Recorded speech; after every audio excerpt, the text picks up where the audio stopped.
حسین کے امتحان کو امتحان حسین نہیں سمجھتے بلکہ امتحان مصطفیٰ جان رحمت سمجھتے ہیں۔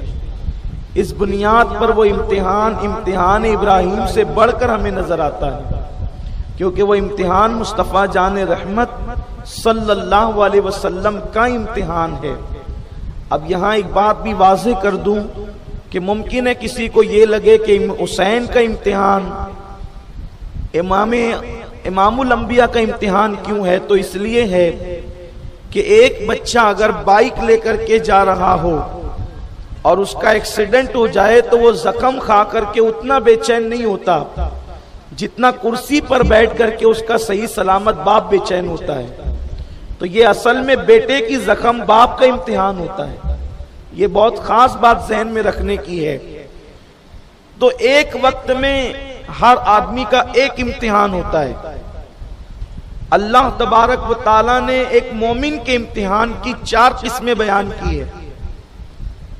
اللہ فرماتا ہے ہم تمہیں ضرور آزمائیں گے، وَلَنَبْلُوَنَّكُمْ، تمہیں ضرور آزمائیں گے، بِشَيْءٍ مِّنَ الْخَوْفِ، کچھ چیزوں سے، اور ان میں سے کیا ہے؟ پہلی چیز، تمہارے اتنے دشمن بنا دیں گے کہ دشمن کے خوف کا غلبہ ہوگا، اور اس دشمن کے خوف کے غلبے سے تمہیں آزمایا جائے گا۔ بدر میں ایک امتحان تھا، دشمن کے غلبے کا خوف۔ اسی لیے تو صحابہ ان کو دیکھ کر کے کہتے تھے کہ اتنی بڑی تعداد ان کی ہے اور یہاں ہم 313 ہے، ہر آدمی کے پاس جو ہے وہ تلوار نیزے بھالے ہیں، اور یہاں تو صرف 8 لوگوں کے پاس تلوار ہے، اس میں سے بھی کچھ تلواریں ٹوٹی ہوئی ہے۔ تو ادھر دشمن کا غلبہ تھا، یہ امتحان تھا صحابہ کا، لیکن اس امتحان پر مدد آئی۔ اللہ فرماتا ہے وَلَقَدْ نَصَرَكُمُ اللَّهُ بِبَدْرٍ وَأَذِلَّةٍ، کہ ہم نے تمہیں جو ہے بدر کے دن ذلت سے بچا لیا اور اپنی نصرت نازل فرمائی۔ میرے پیارے آقا صلی اللہ علیہ وسلم کے پیارے دیوانوں، تو اللہ رب العزت فرماتے ہیں ہم تمہیں دشمن کے غلبے سے آزمائیں گے، اور ہم تمہیں بھوک کی شدت سے آزمائیں گے۔ تبوک کے موقع پر دشمن کا غلبہ نہیں تھا، اس وقت مسلمانوں کو بھوک سے آزمایا گیا۔ اسی لیے سیدنا فاروق اعظم فرماتے ہیں ایک کھجور کو 8 مسلمان چوس کر کے ایک دوسرے کو دیا کرتے تھے۔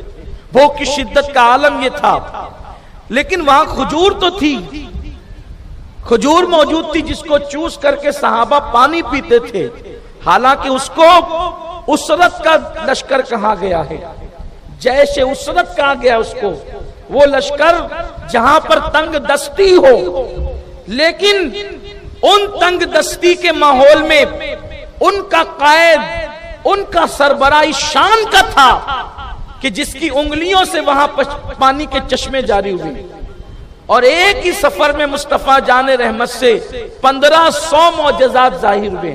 تبوک کا سفر وہ بابرکت سفر ہے کہ ایک سفر میں اللہ کے نبی نے 1500 معجزات دکھائے ہیں۔ اللہ فرماتا ہے ہم تمہیں آزمائیں گے، اولاد کو چھین کر کے، یعنی تمہاری اولاد کو تمہارے ہاتھوں سے لے کر تمہاری گود خالی کر دیں گے۔ یہ جو پھلوں کی قلت ہے، اس پھلوں کی قلت سے مراد مفسرین فرماتے ہیں وہ پھل کوئی درخت کا پھل نہیں، بلکہ اس پھل سے مراد تمہاری گود کا پھل ہے۔ تو قرآن مقدس نے اتنی آزمائشیں بتائی ہے، لیکن ایک وقت میں تمام آزمائش کسی پر نہیں آئی۔ ایک وقت میں، یہ ایک وقت میں چونکہ امتحان ایک ہی ہوتا ہے، جس سے امتحان SSC کا لیا جاتا ہے، اس حال میں اسی بندے سے HSC کا امتحان نہیں لیا جاتا۔ جس کا اس حال میں HSC کا امتحان ہوتا ہے، DED کا پرچہ اس سے نہیں مانگا جاتا۔ DED کا ہوتا ہے تو BA MBBS کے پرچے اس سے نہیں لیے جاتے۔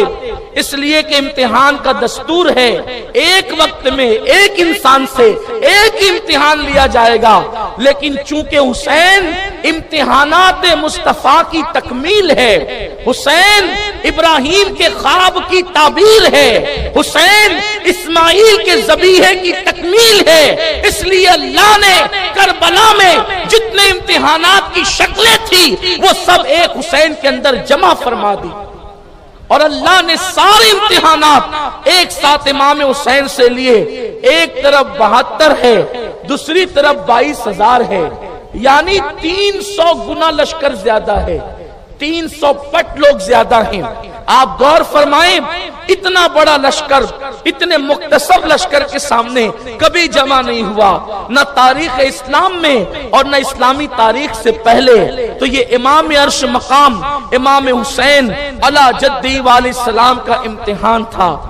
آپ اندازہ کریں یہ امتحان امام حسین نے کیسے دیا۔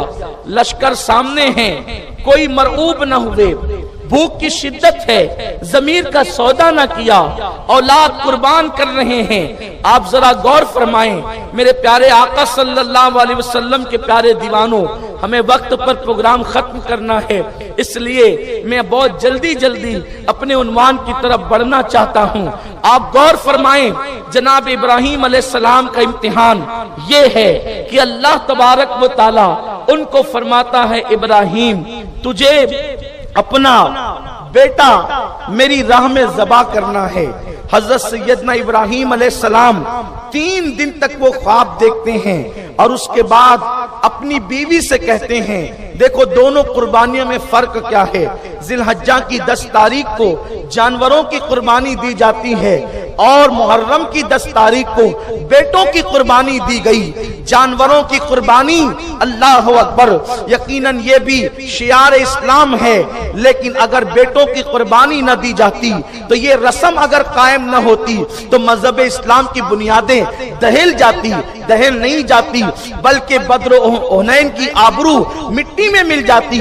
امام نے بیٹوں کو مٹی میں ملا کر بدر و حنین کی آبرو کو تحفظ دیا ہے۔ میرے آقا صلی اللہ علیہ وسلم کے دیوانوں، حضرت ابراہیم علیہ السلام بیوی سے کہتے ہیں کہ میں اپنے بیٹے کو اپنے دوست سے ملانے لے جا رہا ہوں، اور بیٹے کو بھی خبر نہیں، بیوی کو بھی خبر نہیں کہ یہ جا کہاں رہے ہیں۔ لیکن جب آدھے رستے میں پہنچے اور منا کی وادی میں قدم رکھا تو اس وقت حضرت ابراہیم اپنے بیٹے سے کہتے ہیں، بیٹا اللہ نے حکم دیا ہے کہ میں تجھے ذبح کروں، تیری مرضی کیا ہے؟ باپ اپنے بیٹے سے پوچھ رہا ہے، بیٹے تیری مرضی کیا ہے؟ بیٹا جواب دیتا ہے، افعل ما تؤمر، آپ کو جو حکم دیا گیا ہے آپ اسے کر گزریے۔ میرے آقا صلی اللہ علیہ وسلم کے پیارے دیوانوں، لیکن جب باپ اپنے بیٹے کی گردن پہ چھری رکھنا چاہتا ہے تو آپ اندازہ فرمائیں کہ بیٹا کہتا ہے، بابا میرے پیر باندھ دیں تاکہ میں تڑپوں نہیں، میں زمین پر پیر نہیں رگڑوں، اور آپ اللہ اکبر مجھے اوندھا لٹا دیں تاکہ آپ میرا چہرہ نہ دیکھ سکے۔ بیٹے کے کہنے پر ابراہیم علیہ السلام نے اپنے بیٹے کو اوندھا لٹا دیا تاکہ چہرہ نہ دیکھ سکوں، اور اس کے بعد پھر وہ اوندھا لٹانے کے بعد بھی جب بیٹے کی گردن دیکھ کر کے باپ کی شفقت اور محبت دیوار بننے لگی تو باپ نے اپنی آنکھوں پہ پٹی باندھ لیا تاکہ بیٹے اور باپ کی محبت دیوار نہ بن سکے۔ اب آئیے 10ویں محرم کو میدان کربلا میں باپ بیٹے سے نہیں کہتا کہ میں تجھے ذبح کرنا چاہتا ہوں، تیری مرضی کیا ہے؟ بیٹا باپ کے خیمے میں آ کر کے کہتا ہے، ابا جان ایک ایک کر کے سب میدان کربلا میں جا چکے ہیں، اور اب مجھے زیادہ امتحان میں نہ رکھیں، میں جانا چاہتا ہوں، آپ کی مرضی کیا ہے؟ یہ دیکھیں، وہاں باپ بیٹے سے کہہ رہا ہے اور یہاں بیٹا باپ سے کہتا ہے۔ وہاں بیٹے کی عمر صرف 12-13 سال ہے، یہاں بیٹا 18 سال کا جوان ہے۔ وہاں بیٹا سورت اسماعیل رکھتا ہے، یہاں بیٹا سورت مصطفیٰ رکھتا ہے، تصویر مصطفیٰ ہے، بلکہ اللہ اکبر سورت میں بھی فرق ہے۔ یہاں پر علی اکبر، امام علی اکبر مولا حسین کے صاحبزادے وہ تصویر مصطفیٰ تھے، بڑے حسین و جمیل تھے۔ خاندان کے لوگ حضور علیہ السلام کے پردہ فرمانے کے بعد جب بھی آقا کریم کی زیارت کرنا چاہتے تو امام حسن کو دیکھتے تھے تو ان کا دل ٹھنڈا ہو جاتا تھا۔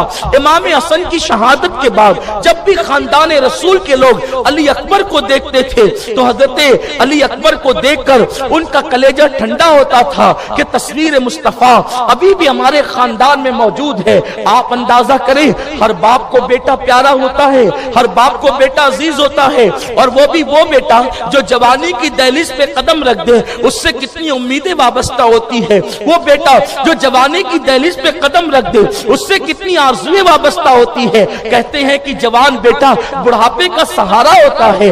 جوان بیٹے سے متعلق اگر چوٹ لگنے کی خبر آ جائے تو لوگ بے چین اور بے قرار ہو جاتے ہیں۔ جوان بیٹا اگر روٹ کر کے چلا جائے تو گھر سونا سونا نظر آتا ہے، لیکن ایک جوان بیٹا اپنے باپ سے کہتا ہے بابا مجھے میدان کربلا میں جانے کی اجازت دے تاکہ میں قربان ہو کر اپنے نانا کے دین کی حفاظت کروں۔ میرے پیارے آقا صلی اللہ علیہ وسلم کے پیارے دیوانوں، امام علی مقام اوپر سے نیچے تک جوان بیٹے علی اکبر کو دیکھتے ہیں، اور مولا علی اکبر کو دیکھنے کے بعد حسین کی آنکھوں میں آنسو آ جاتے ہیں اور فرماتے بیٹا کیا اب اس دن کے لیے میں حیات تھا کہ اپنے بیٹے کا لاشا بھی دیکھوں گا؟ لیکن بیٹا کہتا ہے نہیں بابا، آپ کو میں اپنے ہوتے ہوئے میدان میں تو جانے کی اجازت نہیں دوں گا، البتہ میں آپ پہ قربان ہونا چاہتا ہوں۔ المختصر یہ ہے کہ مولا حسین اللہ اکبر اپنی بہن سے فرماتے ہیں زینب دیکھو علی اکبر کیا کہتے ہیں۔ بہن کہتی ہے بھیا انہیں جانے دے، اس لیے کہ یہ جائیں میدان کربلا میں اور اپنی جان قربان کر دیں۔ اس کے بعد مولا حسین اپنے بیٹے کو اپنے ہاتھوں سے جو ہے وہ رسول پاک صلی اللہ علیہ وآلہ وسلم کا امامہ باندھتے ہیں، اور امامہ باندھنے کے بعد امام علی مقام حضرت علی اکبر کو گھوڑے پر اپنے ہاتھ سے بٹھاتے ہیں اور رخصت کرتے ہیں میدان کربلا کی طرف۔ علی اکبر جیسے ہی 2 قدم آگے بڑھاتے ہیں آپ فرماتے ہیں علی اکبر ذرا رکنا میرے بیٹے اور ٹھہرنا، میں ایک مرتبہ تجھ سے 2 بات اور کرنا چاہتا ہوں۔ علی اکبر واپس آئے، پھر بابا سے گردن جھکا کر 2 باتیں کی، اس کے بعد پھر کہا اچھا بابا آخری سلام لینا، اور اس کے بعد پھر آگے بڑھے تو اب پھر کہتے ہیں علی اکبر ذرا رکنا، 2 باتیں تجھ سے اور کرنی ہے، پھر پلٹ کر کے آتے ہیں تو حضرت علی اکبر کہتے ہیں بابا یہ میں 2 قدم جاتا ہوں، پھر آپ بلا لیتے ہیں۔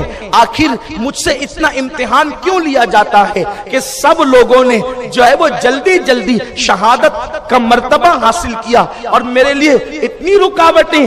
تو امام علی مقام فرماتے ہیں علی اکبر میری محبتوں کا امتحان نہ لے، آج تجھے نہیں پتا کہ تیرے بابا حسین کا امتحان کتنا بڑا ہے، اور تجھے نہیں معلوم کہ مجھ پر کیا گزر رہی ہے۔ علی اکبر اگر تجھے اس محبت کا احساس کرنا ہو تو میرے بیٹے بس اتنا یاد رکھ، اگر تیری طرح کوئی تیرا اتنا خوبصورت بیٹا ہوتا جو ہم شکل مصطفیٰ ہوتا، ہم شکل پیمبر ہوتا، اور وہ کربلا میں خاک و خون میں تڑپنے کے لیے جاتا، تو جو تیرے دل پر گزرتی وہ آج میرے دل پر گزر رہی ہے۔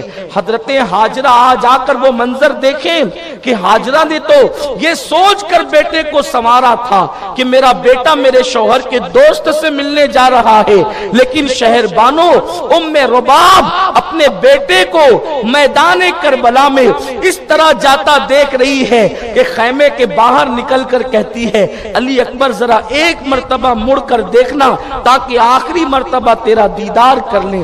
آپ غور فرمائیں امام علی مقام نے آج اپنی آنکھوں پر کوئی پٹی نہیں باندھنا ہے، اپنی آنکھوں کے سامنے 18 سال کے جوان بیٹے کو تڑپتے بلکتے اور آہیں بھرتے ہوئے دیکھنا ہے۔ ایسے عالم میں حضرت امام علی اکبر میدان کربلا میں قدم رکھتے ہیں، اور جیسے ہی آپ نے میدان کربل میں قدم رکھا شمر لعین کی آواز آئی لوگوں یہ حسین ابن علی ہے، حسین ابن علی کا بیٹا ہے علی اکبر، علی ابن حسین ابن علی، یہ حسین ابن علی کا بیٹا علی اکبر ہے، اس سے اکیلے کوئی مقابلہ نہ کرنا بلکہ چاروں طرف سے اس پر ایک ساتھ حملہ کر دیا جائے، اور اس کے بعد اللہ اکبر اکبر مولا علی اکبر پر ایک ساتھ حملہ کر دیا جاتا ہے اور ایک نیزہ حضرت سیدنا امام علی اکبر کے سینے میں نوفل یزیدی جو ہے وہ داخل کرتا ہے اور وہ سینہ وہ سینے سے پار ہو کر آپ کی پشت کی طرف نکلتا ہے اور وہ عرش کا تارا شہزادہ گل بدن زمین پر آتا ہے۔ امام علی مقام کا شہزادہ علی اکبر جیسے زمین پر گرتے ہیں اور کہتے ہیں یا ابا ادرکنی، یا ابا ادرکنی، اے میرے ابا میری مدد کیجئے۔ ایک آواز کربلا کے میدان میں گونجتی ہے، شمر لعین کی پلید آواز، حسین اپنے بیٹے کا لاشا اٹھا کر لے جا، جس بیٹے کے حسن پر تجھے ناز تھا ہم نے اسے مٹی میں ملا دیا، اس کا لاشا اٹھا کر کے لے جا۔ امام علی مقام میدان کربلا میں پہنچتے ہیں تو ایک عجیب سا منظر دیکھا، دوپہر کا وقت تو ہو چکا تھا، تپتی ہوئی ریت ہے کربلا کی، گویا کہ سورج نے آج پوری دنیا کی گرمی جمع کر کے کربلا میں اگلنا شروع کیا ہے۔ وہ کربلا کی تپتی ہوئی ریت گویا کہ آسمان آگ برسا رہا ہو، زمین شعلے اگل رہی ہو، اگر وہاں پر گوشت کا ٹکڑا ڈالا جائے تو بھون کر کے کباب ہو جائے۔ گرمی کی حدت اور شدت کا یہ عالم تھا۔ امام علی مقام کا بیٹا تپتی ہوئی ریت پر اپنے سر رکھ کر کے اپنے پیروں کو یوں رگڑ رہا تھا۔ امام علی مقام دوڑ کر بیٹے کے پاس آئے اور اس کے بعد آپ نے تپتی ہوئی ریت سے اپنے بیٹے کا سر اٹھایا اور اپنی گود میں رکھا، اور گود میں رکھنے کے بعد امام علی مقام نے بیٹے کے چہرے پر ہاتھ پھیرنا شروع کیا۔ باپ کے ہاتھ کی ٹھنڈک پا کر وہ علی اکبر امام جو ہے آنکھیں کھول دیتے ہیں، اور جب آنکھیں کھولا آپ نے تو بابا کی زیارت کی، اور جب باپ کی زیارت کی آنکھوں میں آنسو امٹ آئے۔ وہ شہزادہ گل بدن، نرم و نازک بدن والا شہزادہ جب اپنے باپ کی گود میں اپنے سر کو دیکھتے ہیں تو اپنے بابا سے کہتے ہیں ابا میرے سینے میں بڑی تکلیف ہے، اگر یہ سینے کا نیزہ آپ نکال سکتے ہیں تو نکال دیں، اگر آپ نے میرے سینے کا نیزہ نکال دیا تو آپ کا بیٹا آپ سے وعدہ کرتا ہے کہ میں علی کا پوتا ہوں اور میں اب بھی دشمن سے جنگ کرنے کی طاقت رکھتا ہوں، بس میری تکلیف اتنی ہے کہ آپ میرے سینے کا نیزہ نکال دیں۔ امام علی مقام نے اپنی 56 سالہ طاقت کو اکٹھا کیا، اور اس کے بعد جو صبح سے لے کر دوپہر تک کبھی بھائیوں کے، کبھی بھتیجوں کے، کبھی بیٹوں کے لاشیں اٹھاتا رہا، جوان بیٹے کے سینے سے جب امام علی مقام نے اپنے بیٹے کے سینے سے نیزہ کھینچنا چاہا، پوری طاقت کو یکجا کر کے مسلمانوں تم بھی اولاد والے ہو، امام علی مقام کی قربانیوں کو، ان کے امتحان کو محسوس تو کرو۔ اللہ اکبر، یہ اذانیں، یہ نمازیں، یہ تلاوت، یہ درود، یہ عبادتیں اگر محفوظ ہے تو اہل بیت کے خون کی برکت سے محفوظ ہے۔ اس قربانی کو ہم کیسے بھلا سکتے ہیں؟ اللہ اکبر، امام نے جیسے ہی نیزے سے جو سینے سے نیزہ کھینچا، علامہ ابن عساکر لکھتے ہیں کہ جب امام نے اپنے بیٹے کے سینے سے نیزہ کھینچا تو نیزے کی نوک پر علی اکبر کے دل کا ٹکڑا نظر آیا، جیسے آپ نے بیٹے کے سینے کے کلیجے کا ٹکڑا، بیٹے کے سینے سے دل کا ٹکڑا نیزے کی انی پر دیکھا تو امام علی مقام پر ایک ایسا غم کا پہاڑ ٹوٹا، گویا کہ اللہ اکبر 56 سال کی عمر تک امام حسین کے سر کا، داڑھی کا ایک بال بھی سفید نہ ہوا تھا، لیکن جب آپ نے نیزے پر اپنے بیٹے کے دل کا ٹکڑا دیکھا تو امام علی مقام دیکھتے ہی رہ گئے، اور وہ اتنے غمگین ہوئے، ایسے غم کی کیفیت طاری ہوئی کہ امام علی مقام کے سر اور داڑھی کے سارے بال سفید ہو گئے۔ امام نے دل پر سے توجہ ہٹائی اور بیٹے کے چہرے کی طرف کی تو بیٹا آخری ہچکی لے کر کے دم توڑ چکا تھا۔ اتنے خوبصورت جوان بیٹے کا لاشا امام علی مقام نے اپنے ہاتھوں سے اٹھایا، اور ہاتھوں سے اٹھانے کے بعد جب خیمے کی طرف آئے تو سیدہ زینب حضرت شہربانو سے کہہ رہی تھی، شہربانو حسین کو کسی غم نے بوڑھا نہ کیا، لیکن بیٹے کے غم نے حسین کو بوڑھا کر دیا۔ امام علی مقام پر غم کا وہ پہاڑ ٹوٹا۔ میرے آقا صلی اللہ علیہ وسلم کے دیوانوں، اسی پر امتحان ختم نہیں ہوا، امام علی مقام کی شہادت ہوئی۔ شہادت امام حسین کے بعد ایک نئے امتحان کا آغاز ہوا۔ وہ امتحان آل حسین کے ساتھ تھا، اولاد حسین کے ساتھ تھا۔ امام علی مقام کی جب شہادت ہو گئی، یہ شہادت اتنی پردرد ہے، پر اثر ہے، جس کے لیے وقت بھی چاہیے، ٹائم کی بھی چاہیے۔ امام کی شہادت کے بعد سورج کو گہن لگا، دن میں تارے نظر آنے لگے، خون کی برسات ہونے لگی۔ اس پر یزیدیوں کو انہوں نے بس نہیں کیا شہادت پر، بلکہ انہوں نے گھوڑے امام علی مقام کے لاش پر دوڑائے۔ شہداء کی لاشوں پر گھوڑوں کی ٹاپوں سے شہداء کے لاشوں کو انہوں نے کچلا، حتیٰ کہ ننھا سا معصوم بچہ علی اصغر جو 6 مہینے کا شہزادہ تھا، اس کی لاش پر بھی لوگوں نے گھوڑے دوڑا دیے۔ امام علی مقام کے بچوں کے ساتھ یہ سلوک کیا گیا۔ اسی پر بس نہیں کیا گیا، بلکہ اللہ اکبر، بیویاں تھی وہ تو حیران پریشان تھی۔ کل رات جن کے خیمے نوجوان بیٹوں سے، بھتیجوں سے، بھائیوں سے بھرے بھرے نظر آتے تھے، آج کیسی شام غریبہ آ گئی، آج 10 محرم کی کیسی شام آئی کہ ان کے سارے خیمے خالی ہو گئے، اور ان خالی خیموں کو یزیدیوں نے آگ لگا دی۔ جب آگ لگی، وہ بیویاں آگ کے ڈر سے جب خیموں سے باہر نکلی تو ان بیویوں کے دوپٹے انہوں نے چھیننا شروع کیے، حتیٰ کہ امام حسین کی 7 سال کی بچی تھی۔ اس 7 سال کی بچی کا نام سیدہ سکینہ تھا۔ شہزادی سکینہ کے کان سے انہوں نے بالیاں کھینچی، اور ایسی بالیاں کھینچی کہ اللہ اکبر، سکینہ کے کان کٹ گئے۔ جب سکینہ نے کہا بدبختو، تمہیں نہیں پتا ہم نبی کی اہل بیت ہے، اور ہمارا دل دکھانے سے نبی ناراض ہوتے ہیں، نبی کا دل دکھتا ہے، قیامت میں کیا جواب دو گی اللہ کو؟ اس بچی نے جب احتجاج کیا اور ان کو نصیحت کی کہ تم نے ایسی بالیاں کھینچی کہ میرے کان کٹ گئے، تو ان ظالموں نے معافی مانگنے کی بجائے سکینہ کے چہرے پہ تماچے مارنے شروع کیے، اس بچی کے گالوں پہ تماچے مارے۔ سیدہ زینب کی چادر کھینچی، سیدہ ام کلثوم کی چادر کھینچی، سیدہ شہربانو کی چادر کھینچی، ام رباب اور ام اسحاق کی چادریں کھینچی۔ امام علی مقام کی بیویوں کے ساتھ انہوں نے یہ سلوک کیا، اور اس کے بعد وہ سب لوٹ مار کر کے جب سکون پا گئے تو انہوں نے اونٹ ذبح کیا جشن حسین میں کہ حسین کو ہم نے قتل کر دیا۔ شام کا وقت ہے، سورج کو تو گہن لگ گیا تھا، سورج غروب ہو گیا تھا، دن میں تارے نظر آنے لگے تھے۔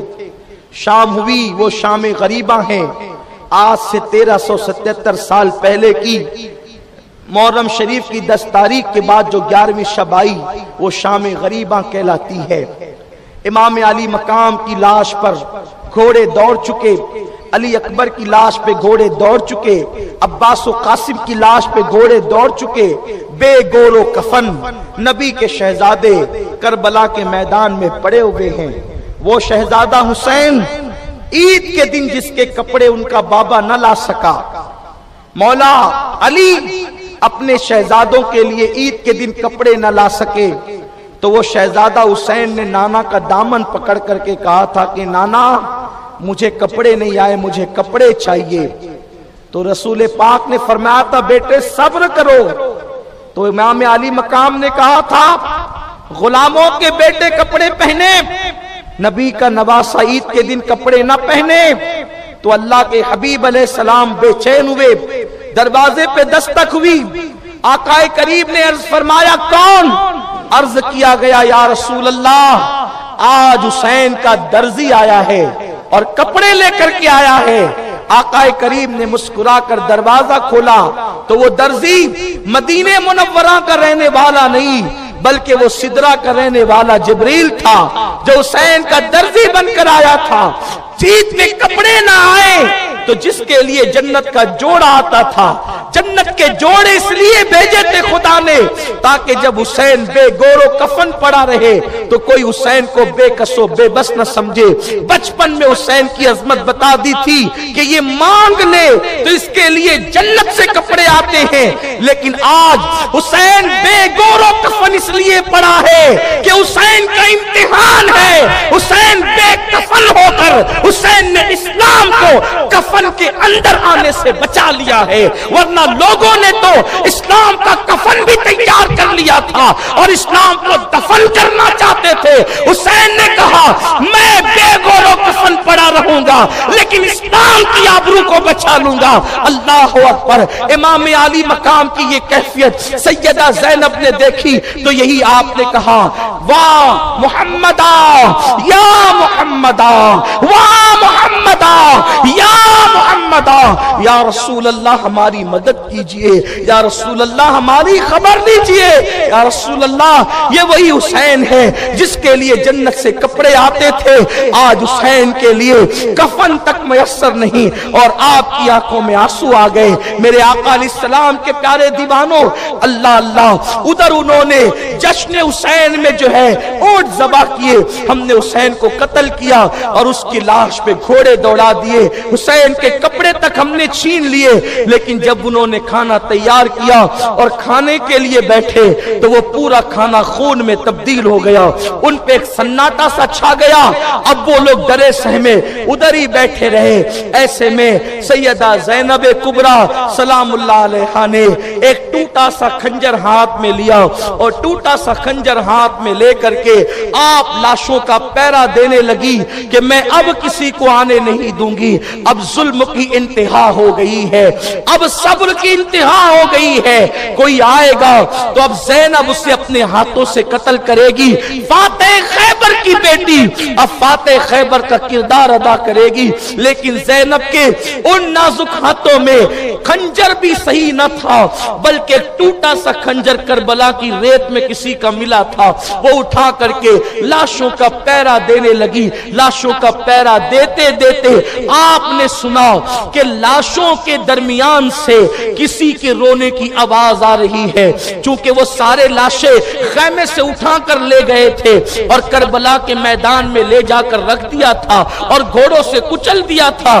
لاشیں اندھیرے میں پہچان میں نہیں آتی تھی کہ کس کی لاش کون سی ہے، لیکن لاشوں کے درمیان سے کسی کے رونے کی آواز آتی تھی۔ وہ کربلا ایک جنگل تھا، ان دنوں آج سے 1377 سال پہلے وہ ایک جنگل تھا، وہاں یا تو فرات کی موجوں کی آواز تھی، فرات کے بہنے کی آواز تھی، یا جنگل کے درندوں کے دھاڑنے کی آواز تھی، یا پھر جو ہے اتنا سناٹا تھا کہ انسان اپنی سانس سے خود سن سکتا تھا۔ حضرت سیدہ زینب نے کسی کی سسکیوں کی آواز سنی تو آپ لاشوں کی طرف بڑھی کہ ان لاشوں سے کون رو رہا ہے، ذرا اندازہ تو لگائیں۔ تو اس وقت جب سیدہ زینب اللہ اکبر اللہ اللہ جب لاشوں کی طرف بڑھتی ہے تو آپ نے غور کر کے کیا دیکھا کہ ایک چھوٹی سی بچی ہے، ایک لاش کے سینے پر، اللہ اکبر، اور اس لاش کا سینہ بھی کیا تھا، دونوں پسلیاں آپس میں اس طرح مل چکی تھی۔ اس لاش پر سر رکھ کر ایک بچی رو رہی ہے، دھیان سے دیکھا تو وہ بچی کوئی اور نہ تھی، وہ سیدہ سکینہ تھی جو سر رکھ کر کے رو رو کر کے کہتی بابا کل تک کے مجھے سونے کے لیے آپ کا سینہ ملا کرتا تھا، لیکن آج تو آپ کی سکینہ کے لیے بستر بھی موجود نہیں۔ نبی کی بیٹیاں جن کے دوپٹوں کو کبھی چاند و سورج نے نہ دیکھا، آج وہ کھلے آسمان کے نیچے دوپٹے چھین کر کے ڈال دی گئی ہیں، ان کا کوئی پرسان حال نہیں۔ میرے بابا آج تو سکینہ کے لیے آپ کا سینہ تو دور کی بات ہے، مجھے تو بستر بھی نصیب نہیں۔ سیدہ سکینہ کی ان آہو فغاں کو سن کر زینب نے اس بچی کو اٹھایا، اپنے سینے سے لگایا اور سینے سے لگا کر کے سیدہ زینب کہتی ہے بیٹی اندھیرے میں بڑے بڑوں کو یہ لاشیں سمجھ میں نہیں آتے کہ کون سا لاشا کس کا ہے، تو نے کیسے پہچانا کہ یہ لاشا تیرے بابا حسین کا ہے، اور صحیح پہچانا کہ یہ لاشا حسین کا ہے۔ تو سکینہ کہتی ہے پھوپھی جب تم خنجر لے کر کے پیرا دینے لگی تو مجھے نیند کا غلبہ ہونے لگا، تو مجھے میرے بابا کا سینہ یاد آ گیا، تو میں لاشوں کی طرف آئی اور میں نے کہا بابا تم کہاں ہو تاکہ میں تمہارے سینے پہ سر رکھ کے سو جاؤں۔ تو پھوپھی اسی لاشے سے آواز آئی تھی سکینہ تیرا بابا حسین یہاں ہے، تو میں یہاں پر چلی آئی۔ اللہ اکبر، سکینہ کو اٹھا کر کے لایا، سکینہ روتے روتے بے ہوش ہو گئی اور سیدہ زینب اسی طرح کا پیرا دینے لگی۔ ایک سایہ آپ نے دیکھا کہ تیزی کے ساتھ ایک سایہ جو ہے وہ میدان میں بڑھتا چلا آ رہا ہے۔ سیدہ سکینہ نے ٹوٹا سا خنجر پھر تان دیا اور اس کے بعد کا خبردار سب تو لوٹ چکے ہو، شہزادیوں کے کپڑے بھی تم چھین کر لے گئے ہو، علی اصغر کا جھولا تک نہیں رکھا، تم نے خیمے تک جلا دیے ہیں، تم نے سکینہ کی بالیاں تک چھین لی ہے، اب کیا رہ گیا ہے جو لوٹنے کے لیے آئے ہو؟ ظالموں کچھ تو شرم کرو۔ آپ یہ فرما رہی تھی کہ وہ سایہ آگے ہی بڑھ رہا تھا، آپ نے کہا اب آگے قدم نہ اٹھانا ورنہ خبردار میں تجھے قتل کر دوں گی، یاد رکھ میرے ہاتھوں سے قتل نہ ہونا۔ تو اس سائے سے ایک آواز نکلی، بی بی میں کوئی غیر نہیں ہوں، میں اہل بیت کی محب ہوں اور میں لوٹنے نہیں آ رہی ہوں، میں ایک عورت ہوں، میں حر کی بیوی ہوں اور حر این جنگ کے موقع پر آپ کی طرف چلا گیا تو مجھے آنے کا موقع نہیں ملا۔ میں نے ظالم یزیدیوں سے کہا او یزیدیوں 4 دن ہونے آئے ہیں، ان کے گھر کے چھوٹے چھوٹے بچے پیاسے ہیں، بیویاں پیاسی ہے، وہ مر نہ جائیں، تم کو تو ان کو ابن زیاد کی بارگاہ میں لے جا کر پیش کرنا ہے، اس کے دربار میں، یزید کے دربار میں انہیں پیش کر کے تمہیں انعام لینا ہے، اگر وہ مر گئے تو کیا ہوگا؟ ان کو کچھ پانی تو پلا دو۔ ان لوگوں نے کہا نہیں، ہم انہیں پیاسا ہی رکھیں گے، انہیں پانی نہیں دیں گے۔